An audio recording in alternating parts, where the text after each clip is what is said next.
1 Charlie. Mark, 1 Charlie. Ladies and gentlemen, I'm full of optimism. Einstein's theory of relativity. We're still seeing it quite well through that haze. T-minus 37 seconds. The fight is growing confident. E equals MC. That all men are created equal. About the future innovations. And growing strength in the air. Tear down this rubbish. Something's happening, coming up on staging.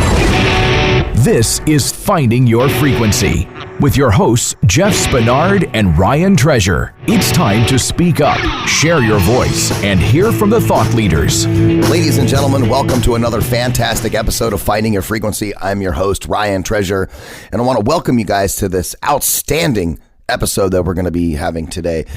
So many times we sit on this radio show, we talk about, entrepreneurism, we talk about, breaking out of your comfort zone and following your passions and all that kind of stuff. But, I don't think we've ever had the conversation of what drives those passions, what causes an individual to go out and do what they're doing, versus I have a great idea and I really like it, but what is further driving those things? And, I can kind of tell you guys a story a little bit about my own life. My father passed away when I was 15 years old.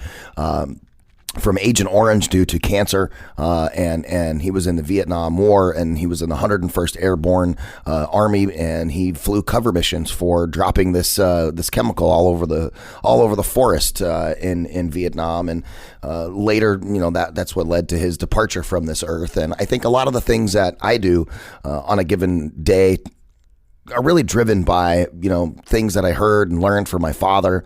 I went into the military because my dad was in the military, and I felt like that was the right thing to do, to kind of follow in his footsteps. And, I always have this in the back of my mind, and my dad always used to tell me, if you're not going to do something right, don't do it at all. And I think that to this day is a driver behind a lot of the things that I do on a daily basis. I don't usually curse on this radio show, but my dad used to always tell me, don't half-ass stuff, because that's not the point.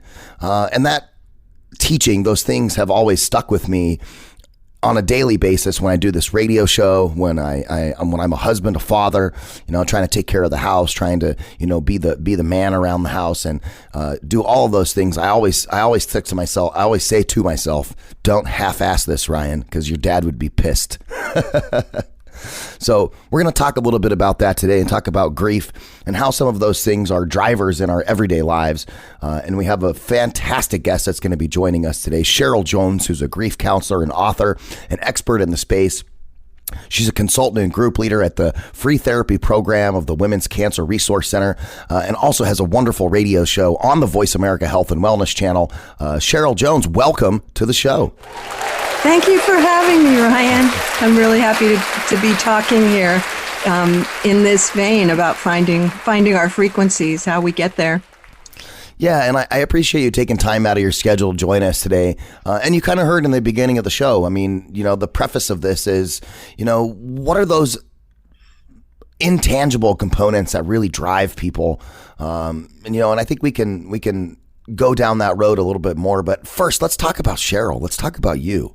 I mean, you have a wonderful radio program on the Voice America Health and Wellness channel called Good Grief. It's on Wednesdays at 2 o'clock Pacific time on the Health and Wellness channel. But Cheryl, let's talk about how you found your frequency. Where in your life did you get that aha moment that you were going to be a family therapist, and you were going to help people struggle through their grief, and teach people what their strengths are, help them ignite their courage? Where did that start for you? So there's two parts of that story. One is how I became interested in being a therapist, and that was experiencing anxiety and depression in my life, and finding therapy incredibly helpful with coping with that, with responding to it. And so I was becoming a therapist when my wife was diagnosed with multiple myeloma, which is a pretty terrible disease, actually. It's a cancer of the blood, and it tends to break down the bones, which is the version she had, lots of bone breakage and all that. And at the time, it was imminently fatal, like 6 months or a year they gave her. But she lived for almost a decade. And so during that time, I finished my training. I started working as a therapist. And I, from the very beginning, because of that experience with her, I was thinking in terms of grief, in terms of losses, in terms of how we cope in life. And what became imminently clear is that things can come out of those experiences that are beautiful and unexpected. So, slow forward, since it was almost a decade. Yeah. She died in 1995. And I continued that work, and I became more and more, I had changed so much in that time by facing up to the loss of her, by facing up to death as a subject, by learning what I was made of, actually, because if someone had said, you're going to support someone who's very disabled and ill for 10 years and then they're going to die, I would not have expected the kinds of strengths that I found in myself. And it took courage to hang in, but love will give you courage, right? I could not have left her at any point in that, one, because I loved her, and two, because I was so committed to supporting her. So I think I'm a good example of what I talk about on my show, that our, worst experiences sometimes transform us in the biggest ways and help us find our callings. So then way fast forward, I wanted to take my work beyond my office, but I couldn't really figure out how to do it. And that's a really common thing, that kind of thinking it through doesn't always work once you've had those experiences. But your producer, Winston, called me out of the blue. I have no idea how he found me. I wasn't a big presence at the time. And we started talking about me doing a show. So that certainly took me out into the world in a different way than I had been. Yeah, and isn't it interesting how just some of those, those opportunities in our lives just kind of show up out of the blue, kind of like that phone call that you probably got from Winston that was kind of out of the blue. Well, and the thing is, I already had my attention on how do I take my work out of my office into the world, or I might not have paid attention. I had no goal at all to be a radio host. I couldn't have invented that. Right. It was preparation met opportunity. Yeah, and that was literally in 2013 when you started that radio program, and here we are, in 2020, 7 years later. Absolutely. And that means that for every week for 6.5 years, roughly, I've talked with someone who has had this experience. And your listeners might not have ever heard of something called post-traumatic growth. Most people have heard of post-traumatic stress disorder. And I imagine you're familiar, very likely your dad had some maybe minor version of that, most people, or major. I think my dad's was probably pretty major. It was just, when I was growing up, different from like Desert Storm and some of the Middle Eastern conflicts that have been happening, over the last 10 or 15 years, there's been a large magnifying glass on PTSD, whereas, the guys coming home from the Vietnam era, that wasn't the case at the time. Wasn't the case, yeah, and I think we so many more soldiers who were in Vietnam died of suicide than died in the war, and after they came back. Yeah, and that's probably due to the PTSD that was undiagnosed at the time. I think it was that coupled with the lack of welcome when they returned. I think those two things together really made it hard on people. So, what studies show is about 7% of people who go through trauma, loss is traumatic in some ways, but it could be it could be war, it could be lots of other traumas. 7% will be diagnosable as having full-blown PTSD. But 60 to 90% of people will have what has been come to be called post-traumatic growth. And that is, it's being studied at the University of North Carolina if people are interested. But that is the sense that these terrible things that happen in our life, we will later be able to say, I grew from that.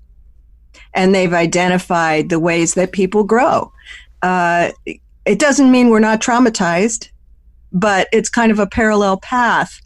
So that's the heart of, I was working in that way before I ever was introduced to that study and work that's happening around post-traumatic growth. But it fits perfectly what my thinking, that terrible things are going to happen. And the question is, how are we going to respond to them? How are we going to grow from them, as well as, go through pain? Cheryl, do you think that, every human being, when faced with some type of an altercation or something, right, they have this fight or flight kind of mentality, right? You're either going to hang in there and fight about it, or you're going to fly away and run away.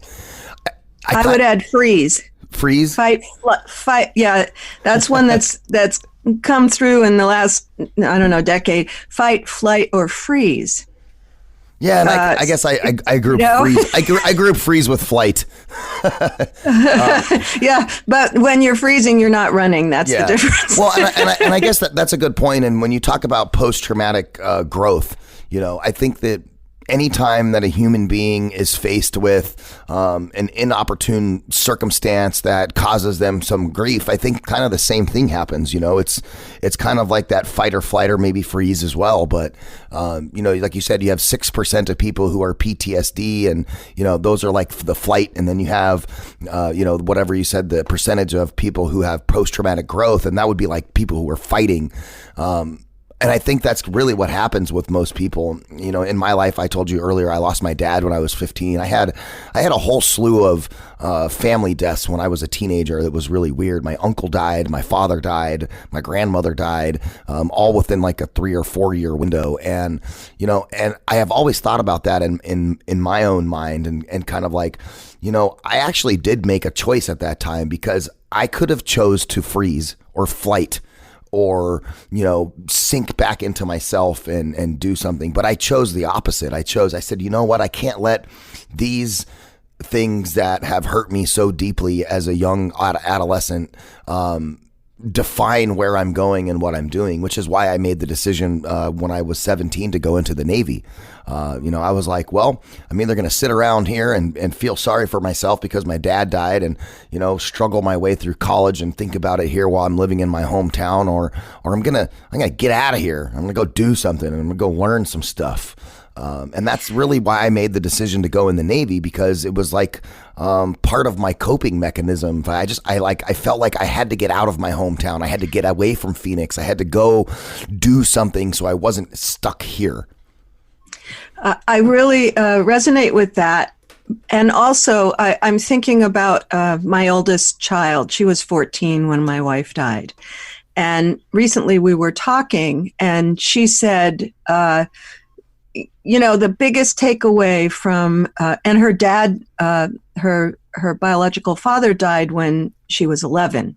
So like you, she had some big losses, plus the fact that my wife had cancer meant we had a lot of people around us dying, right? Yep. We were in support groups and et cetera. Yep.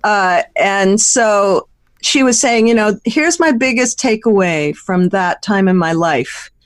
Life is short. Do what's right for you. Don't hesitate. And I think I hear that in what you're saying, like, I need to get going, right? Yeah. I need to get going and do my life and not dilly-dally around about it. And that shows. I had a son. I had a son when I was 16 years old, all throughout all of that also. Which was another thing that's crazy. Him and I have a great relationship now, but just throw in the loss and then like, oh, hey, you're gonna be a dad.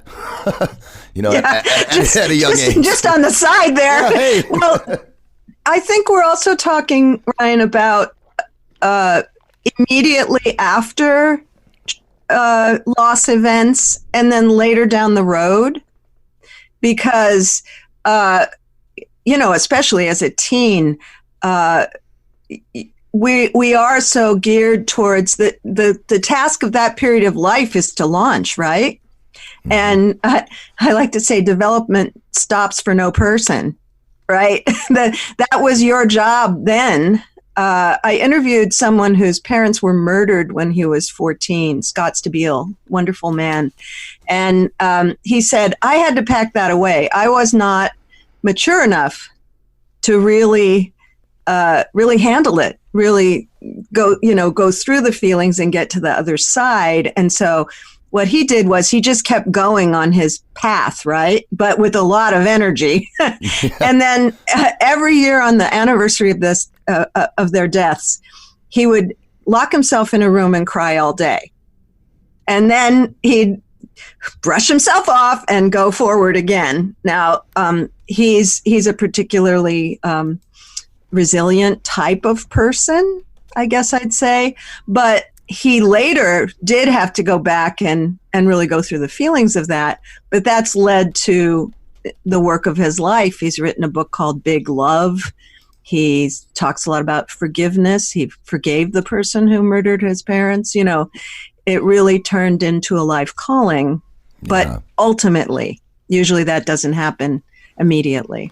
Yeah, and I kind of have a similar experience. I don't lock myself in a room and cry all day, but because my father was in the military, and every time I go to my mom's house, and my mom and I have like the coolest relationship. My mom is the coolest, most like down to earth human being.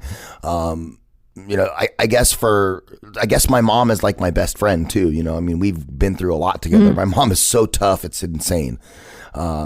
But every time I go to my mom's house, and we do this on Sundays, it's kind of part of our family thing. My wife and I and our daughter, we go to my mom's house on Sundays and hang out. My grandmother lives at my mom's house, on my mom's side. And so we all kind of hang out together, and get to see each other, which is great. But it's also, a time every week it reminds me of my dad, because I walk through the hallway to use the restroom, and hanging on the hallway, inside the hallway, is a couple of things. One is a picture of me when I was in boot camp in the Navy. Another one is a picture of my father with his Army uniform on, and then next to that is like a shadow box that has all of my father's ribbons and medallions and medals. And every time I walk by that, number one, I feel really proud that my father served in the Army and he did what he did, and especially in an elite unit in the 101st Airborne's as a Green Beret. And Memorial Day is kind of like that day for me, where many people who have your experience. Yeah, and so sure. Memorial Day is a day where I'm constantly reminding people, just because I'm a veteran also, and I'm like y'all can't get Memorial Day and Veterans Day mixed up. It's not right. No. Don't do it. That's so hurtful. Yeah. But I mean, but like you say, on those, that's not the anniversary of when my father died, but that's like the day where I remember him. His flag that was presented to my mother during his funeral is folded and it's up on a case in my mom's family room. And I take 10 minutes and I stand there and I look at that flag and I remember him. I remember us. I remember fishing and all these fun things that we had. But then I also remember the grief that it was caused when I was 15 years old. And I remember that 2-year stretch from 15 to 17 when I'm like, what am I going to do with my life? I really had some issues in school at that time. I was promiscuous. Obviously, I told you I had a child. Not always true. That promiscuity is not required. Correct. But in your case. Yeah, in my case, I think I was just kind of looking for like anything and everything to escape reality. Yes. Whether it was, hanging out with the wrong people or going out and staying up late and all these kind of things. And I think that I feel so bad now looking back on that too for my mom, because, here's my mom going through like all of this grief on her own because her husband passed away. And then here I am being a little shithead. And thinking just about myself. And then so now my mom's dealing with that's, her grief. Be merciful with yourself, because that is a very common grief reaction for any age, but especially that age. how do I bury this? I don't want to feel that, and then add to that socialization. I don't think that in general, and there are exceptions, I don't think most men are invited into their feelings, growing up, so you had a lot to contend with. I hope you have some mercy for yourself looking back too. Yeah, for your mom and for you. Yeah, and I, honestly, now that I'm, 40 years old, and I don't even really think about that part as much as I used to anymore. I more, for me, it's more about just remembering my dad and, the things that were awesome about him, and just making sure that I'm there for my mom, because I felt like for so long after my father died, I was not there really for my mom. I was kind of trying to figure out what I was going to do for myself. And then I left, and I was gone for a couple of years in the military. And, and oddly enough, I came home, and I think I came home in August, and then 9/11 happened in September, like right after I got home from the military. And I was like, wow. I need to go back. What am I doing home? I should be there. And my ship deployed like 2 weeks after that. The USS Theodore Roosevelt was the first ship deployed into the Middle East at the time. I was in the Navy, and I literally almost called them and was like, do y'all want me back? And having a conversation with my mom said to me like, son, things happen for a reason. You're home now for a reason. You need to do something different. And that always resonated with me. And again, I tell you, my mom is just an amazing person. She's just so strong. And I was like, yeah, Mom, you're right. I'm going to go. She sounds strong and wise. I'm going to radio school. Is that what you did instead of radio school? And here you are. Look at that. Yeah, 20 some odd years later. I don't know if you'll resonate with this, but I guess I would say that every year, it'll be 25 years since my wife died in a few months in October. And every year, the proportion of feelings changes. I would say that the primary feeling that I experience about our time together, she and I, and my ongoing relationship with her, because I don't think relationships end. Obviously, you've just been never. talking about hearing your dad in your head, right? Yeah. The primary thing I feel at this point is gratitude. And for many things, for her in my life, I met her when I was 16. So we had a substantial amount of time together. For the people that showed up and cared for us, the kind of angels that hovered around us for that almost a decade, for the ways that we were able to, the people that came into our life to teach us how to cope with it. Yeah. For the fact that we had access to pretty phenomenal health care that kept her alive for a really long time. All these points of gratitude become more predominant for me. That being said, of course, if I'm walking behind someone who walks like her, and they're ahead of me and it kind of bumps me into her in her body, if that makes sense, I can still feel a jab, right? Grief doesn't, the more difficult parts of grief don't go away. They don't come up as often. They're integrated into my life now. I could not subtract that experience from who I am now. It's woven through everything about me. Yeah, and I feel the same way too with my father passing, and I think you're right now. I mean, I think in the beginning, for the first 5 or 6 years or something, I was, kind of like in this sad, sultry, sulky kind of mentality, and then over time, I really have kind of progressed to this, I guess, thankful feeling, because it's like, you're going to laugh. This is a funny story. I have a lot of friends of mine. None of them are mechanically inclined whatsoever. Okay. Like I love Winston to death. He calls me to help him do oil change on his car. Right?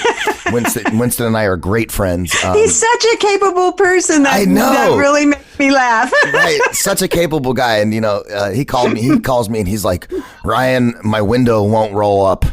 And I'm like, all right, well, what are you doing on Saturday? And he's like, I guess I'm coming to your house so you can work on my window. And he has a son who's 5, and I have a daughter who's 6, and then he's got another little one that's just about a little over 1, and so they'll come over, and my daughter and Alex, they play together, and it's great fun, and they're good friends, and both of the kids do martial arts. As you know, Winston does martial arts on his own. Absolutely. And then my daughter also does martial arts, not with Winston, but because we live on 2 polar opposite sides of town. But so the 2 kids get together, and I fix the car, and we hang out, and it's great fun. But this happens to me all the time. And every time I touch a vehicle, whether I'm doing an oil change on my own vehicle, I'm changing a tire, I just had to put new fuel injectors in my wife's Ford, which is an uncanny, funny story in and of itself, because my dad hated Fords. And the funny thing is so much as my dad hated Fords, we had a 1972 Ford Ranger. It was before they had the F-150 series. So the Ranger was the full size pickup truck. And we had this in our driveway for I don't know how many years. And my dad and I, every weekend, we're working on this Ford. And I think this is the reason why my dad would always cuss Fords, because we had this Ford in the driveway. He was always working on it, which ended up being my first vehicle. And so every time I touch my wife's Ford, I'm like, God, I hate these Fords. And it just makes me remember my dad, but it's a thankful feeling, because if it wasn't for all those weekends of, tinkering around with this pickup truck, and, we did a motor swap on it. It was an inline 6-cylinder, 3 on the tree. For those of you who are like 30 and under, you probably have no idea what I'm talking about. But Cheryl, you do 3 on the tree, right? You shifted on the column. And, absolutely. Yeah. And so we spent a lost art for sure. Oh, here's a funny one. A stick shift is a millennial anti-theft device. Yes, I can see what you're saying there. Absolutely. But just back to your point, right? It's that thankful feeling, right? And if it wasn't for that time that I spent with my father, like I wouldn't know, how to do some of these things that my friends need help with. And because of my ability to do some of those things, it helps me to cultivate better relationships with the people that I know. And I can't help but sit back and say thank you to my dad for that, right? For sure. I also feel as if, and this might be a little, out there for some people. I feel as if when someone dies that we love a lot, they jump into us a bit. Here's a funny example. My first wife did all the cooking. She was from the Mississippi Gulf Coast. She was Black. She made incredible, gumbo and soul all food. Those things. Oh my goodness, and I don't, even up to the point until she went to bed to never get out of bed again, she did the cooking. She loved it, right? So I didn't cook at all. So she died around Halloween. All the holidays are coming. She used to do a party every New Year's Day, and she would just cook for a week for this party. So I was going to do the party. Well, I had never cooked. I would never have cooked. She used to call it a pot of something, because if it didn't have okra, it was a pot of something, not gumbo. But that's a technicality. That's so awesome. Well, I'm going to give it a go, right? And I swear I felt as if I'd been inhabited. I didn't know how to cook it. I didn't pay that much attention. I just enjoyed eating it. But it came out just the way hers did. And I felt as if she'd sort of like missed the cooking and, popped back in or something. But I actually came to really love cooking after that, which I used to do it in sort of a utilitarian way when I did it, but not with any great love for it. That came from her. And you could say, she sort of gave me some of her qualities when she died. You could say I honored those qualities. There are all kinds of explanations, but the experience for me was I have a piece of her in me now. And that's what I think about when you're talking about, the cars. You have that yourself, and it's connected to your father. Oh yeah, it totally is. And you know what's crazy too is like you were saying, like you've never made that before.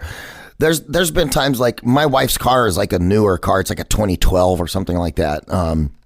And here I am working on this. It's like half the thing is electronics. My dad hated the whole reason we had an old car to work on was because my dad hated to deal with the electronics of newer cars. And here we are, like 2020 fuel injection, all this crazy stuff. And I have no idea how any of that works, but as soon as I pop that hood and I start going, all right, well, that connects to that and that goes to that. They're all like just things that I learned from my dad. My dad was just never afraid to like just get in there and figure it out.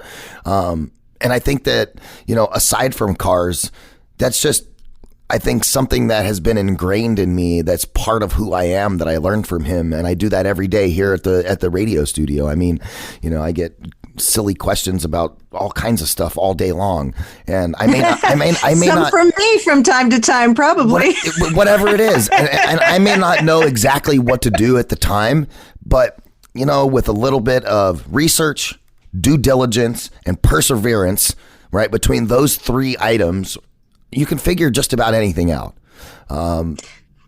And I learned that from him. He was just like my dad was like a jack of all trades, master of none, veteran in the military, 20 some odd years, was military police at the Air Force Base here in town. And then, for whatever reason, he decided he was going to go become a respiratory therapist and worked at the county hospital.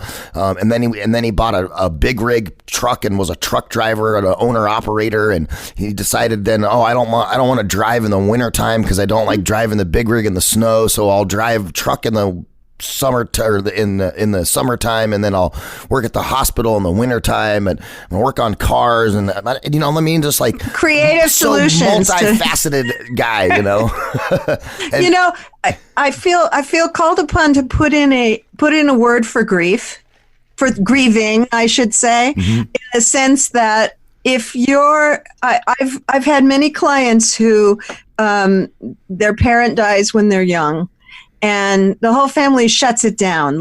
Like you can't talk about the person. That is clearly not true in your family. No, right? Not at all. You can't talk about the person. No one ever says their name again. It is just locked in a box. Those are the people who come to me for therapy at 30, because it's like they weren't allowed to go through the natural process, right? So I think that's kind of a requirement to get to the place we're talking about, where we feel that person's integrated in us and we, see how they've impacted our lives and they're alive for us still, right? Mm-hmm. I think that is 100% more likely if it's okay to feel the loss in some way. If you don't put it on the table, it'll never get eaten up. It'll never get exactly the case. And some people are more resilient about it. I had a guest recently who, whenever she's feeling that mournful feeling inside of her, just says to herself, okay, you have a choice. Are you going to follow the missing or are you going to follow the connection? She chooses connection and goes forward, right? Yeah. She hasn't been devastated by her loss. That's fine. She's coping with it. That's grief for her, right? But she's not trying to avoid anything. She doesn't say, go away, thought. She doesn't say, go away, missing. She just says, okay, how do you want to respond to that? Mm-hmm. I think accepting what comes up in us. And you said yourself, when your dad died, all you wanted to do was escape. Well, that wasn't going to work forever, right? No. You can't escape. It's not possible, but you can sure try hard and wreck your life as a result, right? Yeah, and I think that's where I learned. I did an interview that aired yesterday with a doctor who's about emotional brain training, and the ultimate emotional brain training is probably grief. It causes you to do and feel things that you've never felt before. But one thing I really learned as part of my grieving thing too was just how to manage my own emotions, right? And I think so many times in today's society, especially in public schools, kids are taught to don't have emotions, but I think it's not necessarily don't have emotions. It's like, okay, well, instead of being upset that they're having an emotion, let's back up and let's teach our children how to deal with those emotions so they don't let their emotions dictate their logic or let their emotions overcome their logic and dictate Absolutely. their actions. I have 3 grandchildren. 2 of them are boys. They're 8 and 6. And of course, they get into it now and then. They're great friends, but occasionally they just have it out, right? And I'm sure you can imagine. And I'll be visiting and I'll watch this occur. It's usually the older one gets fed up with the younger one. Mm-hmm. And so, they'll separate them. And then my daughter will say, "You seem to be having some big emotions. What's going on?" Well, that's such a different message to you're the older one. Don't do that to your brother. You seem to be having some big emotions. What's going on? Yeah. That to me will teach resiliency. That will teach checking in with yourself. Whoa, what's going on with me? Yeah. All those things that actually favor being able to handle life. Yeah, it's like the same thing I kind of tell my daughter. She has a tendency to get angry if I tell her to do something. Like, hey, you need to clean your room. I'm like, really? I'm like, why do you get so upset to clean your room? Oh, I don't like it. And I'm like, okay, well, then don't make a mess in the first place. Right? That's number one. But number two, I'm like, look, it's okay that you don't want to do something or you don't like to do something and it causes an emotion in you. But, and we have these talks and I'm like, it's okay to have emotions, but what you really need to do is, number one, recognize that you're having the emotion, accept that it's an emotion, and figure out what you're going to do with it and move on. And all of that process that needs to happen in your head without a physical reaction. Right. And I have this conversation with her all the time because, so many times I see people at the grocery store dealing with their children and it's don't do this because I told you so. And they're not having a conversation on, well, what's causing the behavior in the first place. And I feel like, a lot of those things are emotional based, especially in the younger kids. My daughter's 6. She's learning and understanding what it means to be angry, sad, happy, all of those things as a young person. And it's my job as a parent to help her to understand, how to deal with those emotions. And I think that going through the grief that I've gone through in my younger part of my life and now being a father has really helped me in that capacity to really understand that portion of parenting that some people who may not have learned that lesson yet don't quite understand. And, it manifests a lot in public when I'm out and about and my wife and I look at each other and we're like, what are they doing? Getting frustrated and primal. Kneel down and look your kid in the eyes and talk to them. And here's the thing, that kind of practice, if we live long enough and we don't, we're not hermits on a mountain somewhere, never seeing anyone, hard times are going to come, right? Yeah, that's life. That's inevitable. And you can. I used to say, I guess I was practicing for my wife's death, but you can't be prepared, but you can prepare. That what you're doing with your daughter, helping her to identify her emotions and then make a choice about how to act, is a huge aspect of resiliency, and resiliency will come into play when you have big losses. And I've interviewed guests who just got walloped. They had no skills whatsoever, and then the big thing came along and they didn't know what to do. They didn't know how to do it. They didn't, they were lost, and they found their way. Otherwise they wouldn't have been on my show, but it took a long time. There's extra steps, right? Then I've interviewed people who had, for instance, had a spiritual practice for 3 decades when their beloved died or something. They do better. They have some skills with self-acceptance and self-support and some ways to navigate big feeling or big, to accept what's going on in them. And that does help. So you're doing life training there that comes into play for every guest I've talked to in some way. That those skills, you either have them or you have to develop them to really make a good life post-loss. Well, and I'll 100% agree with you on those components for post-loss, but I also think that, excuse me, even to be a well-rounded human being and being able to deal with, all of the stuff that gets thrown at you on a daily basis that causes some kind of an emotional trigger, I think that that's just important training in general, like to be able to manage your emotions. It's one of the reasons why, Winston and I are such good friends, and why we wholeheartedly believe in the idea and the principles of martial arts, because martial arts in its rawest form is really emotional training. You're training for your emotions and how you can react in certain situations and use your brain rather than your emotions to make decisions. And I want to throw in there, important. Brian, I want to throw in there that it's all grief, just bigger or smaller, because to me, grief is the difference between what you wish was true and what's true. So even, let's say someone cuts you off on the road, right?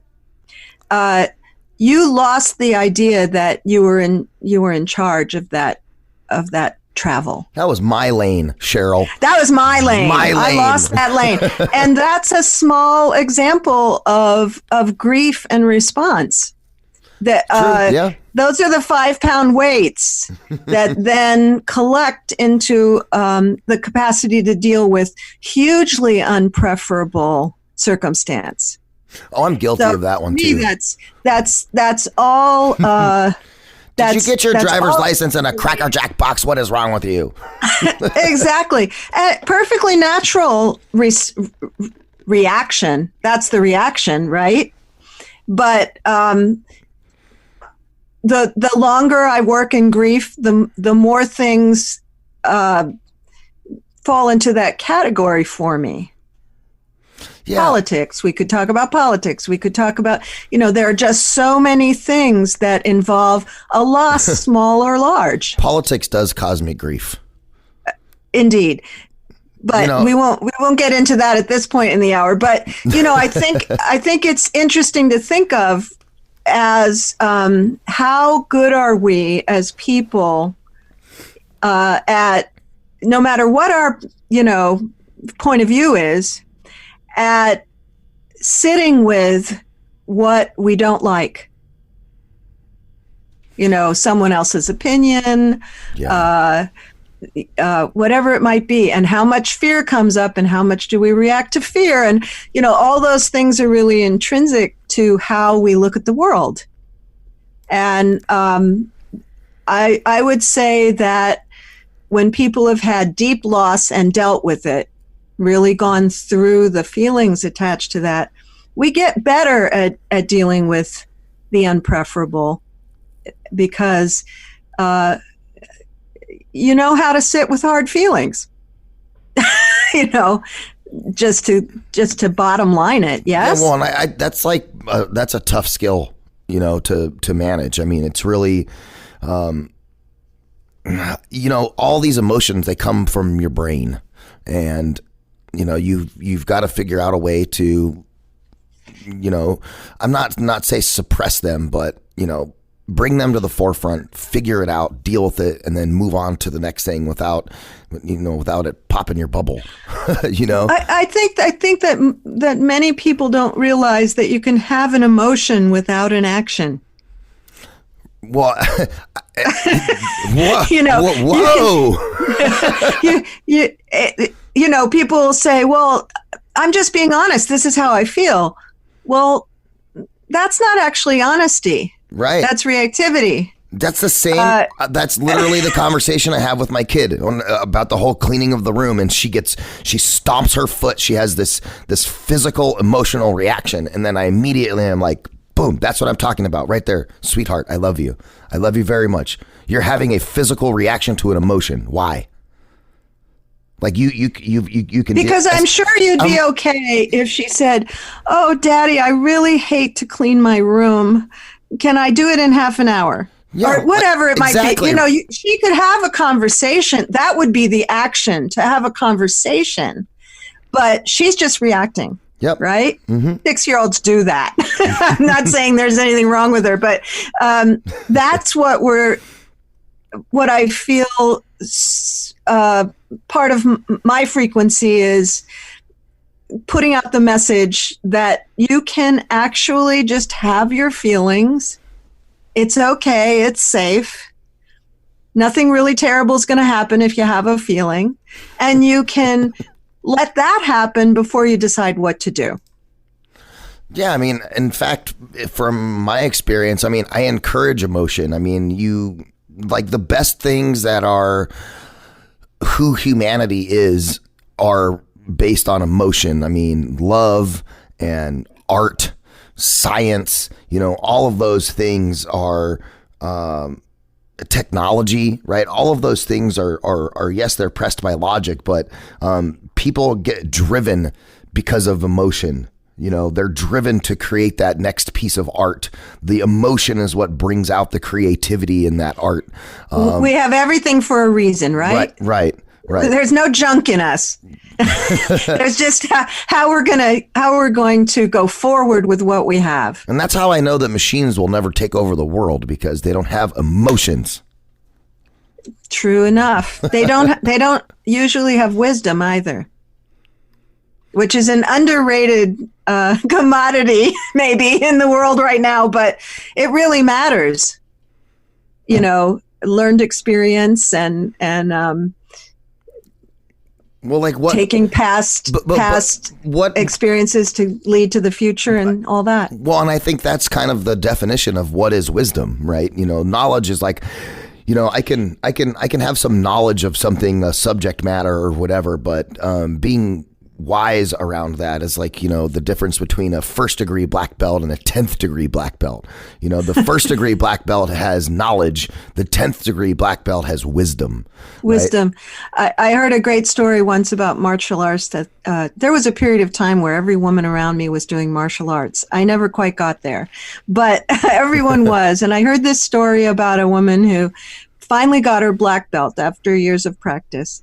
And she was like, okay, I'm going to test this out, and she went into the diviest bar she could find, right? The worst part of town, just, you wouldn't want to walk there at night kind of place, and went in and ordered a drink and sat down.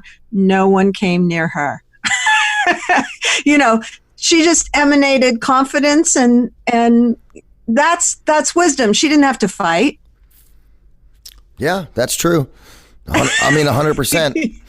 We can go into that topic all day long. This is something Winston and I had this conversation way beyond the hour. Yeah, Winston and I had this conversation last night. We were talking about different styles of martial arts, and because I told him, I said, I think I found a hole in my daughter's martial arts. My daughter does karate. Winston does taekwondo and qigong and some other Chinese arts, and so I'm like, Winston, there's a hole in this, and he goes, No, there's not a hole. They're just not there yet.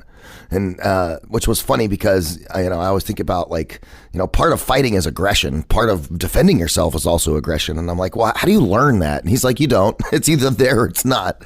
But that's funny that she put herself in a scenario where had she had to, she would have been forced.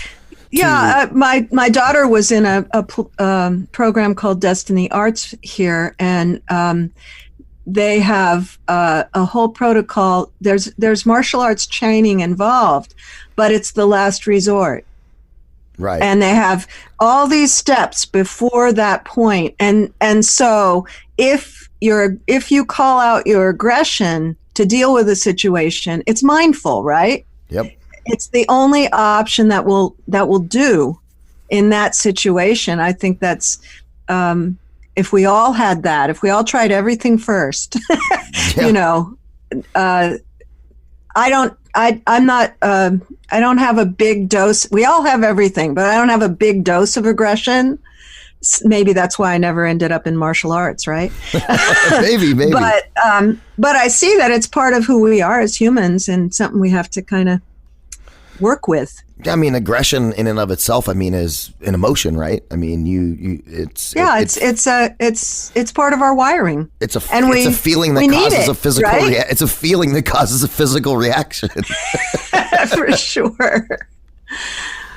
So we're isn't it interesting? We're talking about all these things that don't seem directly grief related, but they are. Yeah, and you know, and not where I thought we'd go at all. I thought we'd talk about, you know, how people come to their life's work, which we are talking about, because if you have big experiences and they teach you something, then you want to give something. Yeah, I mean, speaking of life's that work, generosity comes into play eventually. The whole roadmap on how I am sitting right here, right now with you doing what I do is a direct result of grief.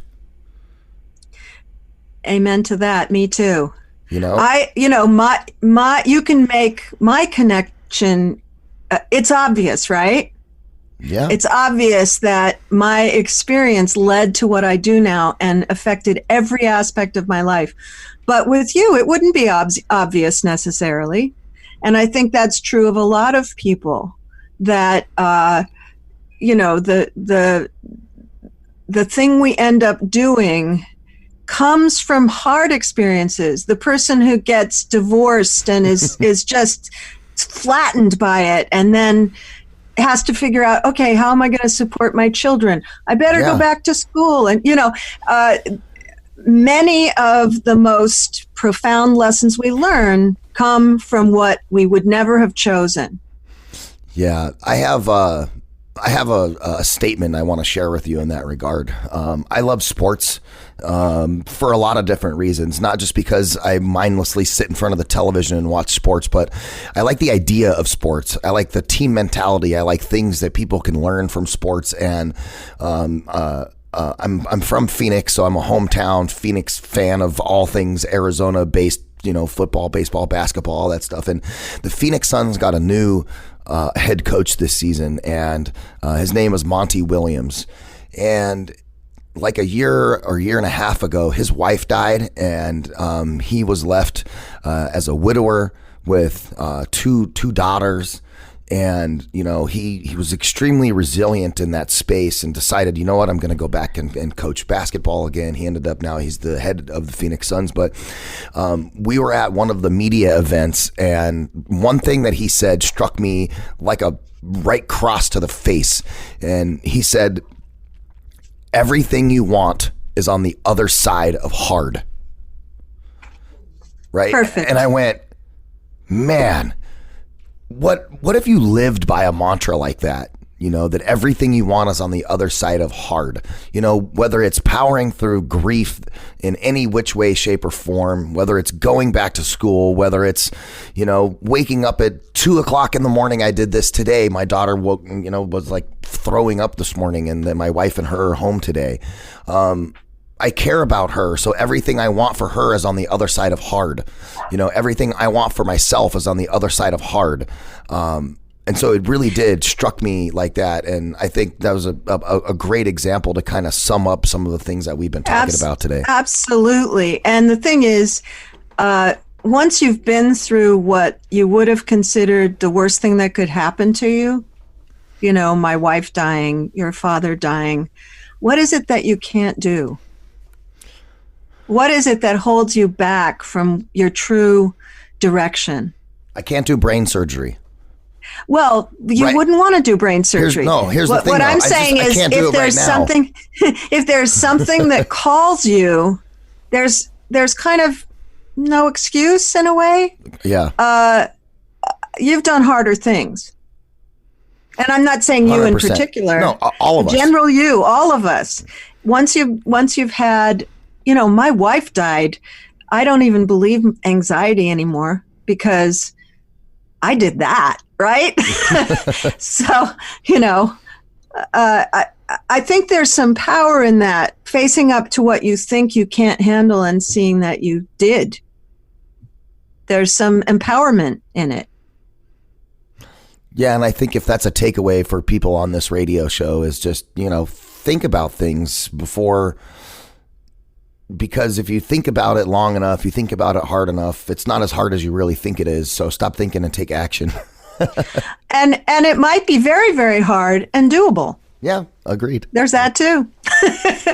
Cheryl Jones, thank you so much for joining us on the show today. We really appreciate this. Dialogue was wonderful, and it's a little change in what we normally do on Finding Your Frequency, but I think it's a great change because, we talk so much about, following your passions and all those things, and we don't get enough time to talk about why people follow their passions. And I think this conversation around how grief drives you to do things, how grief drives us, post-traumatic growth. I thank you for bringing this conversation to the table, and thank you for being on Finding Your Frequency today. It's been my pleasure. Ladies and gentlemen, you're listening to Ryan Treasure, Finding Your Frequency guest Cheryl Jones. Make sure you check out her radio show on the Voice America Health and Wellness channel. Airs Wednesday at 2 p.m. Pacific time, called Good Grief. Go check it out. It's on iTunes, TuneIn, Google Play, Stitcher, iHeart, Spotify, and everywhere podcasts can be found. And of course, if you're listening to this radio show, please make sure to give us 5 stars, because 5 stars are way better than 4, and share it with your friends because we want to keep growing this thing. Thank you guys so much for tuning in. This is Finding Your Frequency right here on the Voice America Talk Radio Network.